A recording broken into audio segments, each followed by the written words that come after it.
Chers pongistes, aujourd'hui, comme promis, je vais vous raconter une histoire inspirante, celle du Dan Plan. C'est l'histoire d'un homme qui a osé tout quitter pour poursuivre un rêve ambitieux, devenir golfeur professionnel en partant de zéro. Cette aventure incroyable démontrera la puissance de la motivation, de la persévérance et surtout de la pratique délibérée. Alors installez-vous confortablement et laissez-vous inspirer par le voyage de Dan McLaughlin.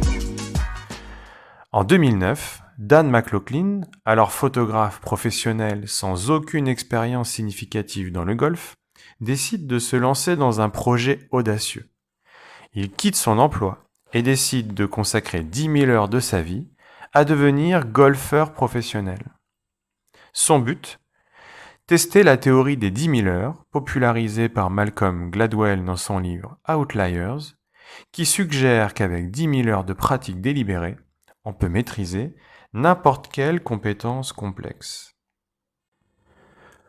En 2010, Dan, âgé de 30 ans, commence donc son voyage en engageant un entraîneur de golf réputé, Christopher Smith, pour l'aider à structurer son entraînement. Les premières semaines sont dédiées à la familiarisation avec les bases du golf, la posture, le grip et le swing. Au début, Dan passe environ 30 heures par semaine à pratiquer, tout en documentant ses progrès sur un blog et via les réseaux sociaux, ce qui attire rapidement une communauté de supporters et de curieux. Après 500 heures de pratique, Dan commence à montrer des signes d'amélioration. Il peut désormais frapper la balle avec une certaine consistance et commence à comprendre les nuances du jeu. À ce stade, il est encore très loin des performances des golfeurs amateurs, mais sa détermination ne faiblit pas. Après 1000 heures de pratique, Dan participe à ses premiers tournois amateurs. Ses résultats ne sont pas impressionnants, mais il prend ses compétitions comme des opportunités d'apprentissage. Il finit souvent dans le bas du classement, mais chaque tournoi lui apporte de précieuses leçons. Après 2000 heures de pratique, la deuxième année, les progrès de Dan deviennent plus évidents. Il commence à se classer dans le milieu du tableau, dans les tournois amateurs locaux. Son handicap commence à baisser, passant de plus de 30 à environ 15. Il est désormais dans le top 50% des golfeurs amateurs. Après 4000 heures de pratique, Dan franchit une nouvelle étape. Il atteint un handicap d'environ 7, ce qui le place dans les 10% des meilleurs golfeurs amateurs. Ses performances deviennent de plus en plus consistantes et il commence à croire fermement en la possibilité de réaliser son rêve. Après 6000 heures de pratique, Dan atteint un handicap de 3, le classant parmi les 5% des meilleurs golfeurs amateurs. Il commence à envisager la possibilité de passer professionnel, mais il sait qu'il a encore du chemin à parcourir. Et enfin, après 8000 heures de pratique, Dan est désormais à un niveau exceptionnel pour un amateur.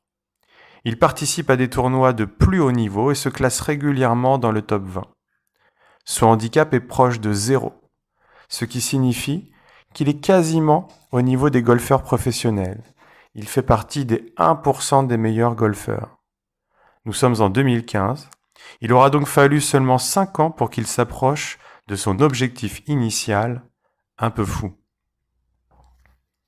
Finalement, Dan n'a pas pu terminer son challenge des 10 000 heures à cause de blessures qui l'en ont empêché.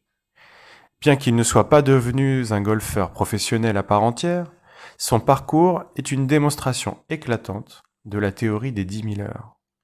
Il a transformé sa vie et a atteint un niveau de compétence que beaucoup pensaient impossible au départ. L'histoire de Dan McLaughlin, alias Dan Plan, est un témoignage puissant de ce que l'on peut accomplir avec détermination, pratique délibérée et passion. Dan a démontré que devenir expert ne dépend aucunement du talent inné, mais plutôt de ces 3 principes. Premièrement, le principe de répétition. Comme un muscle, son cerveau a été entraîné et nourri par des milliers d'heures de pratiques répétées, ce qui a développé et affiner ses compétences en golf. Pour réussir en art, en musique ou en sport, on doit répéter un geste des milliers d'heures jusqu'à le maîtriser à la perfection. Deuxièmement, la règle de la pratique délibérée. Dan ne s'est pas contenté de travailler régulièrement, mais il a cherché à améliorer la qualité de chaque session d'entraînement.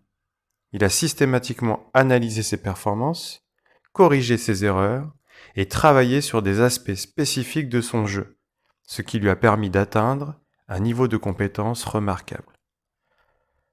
Troisièmement, et pour finir, la passion a joué un rôle crucial dans son parcours.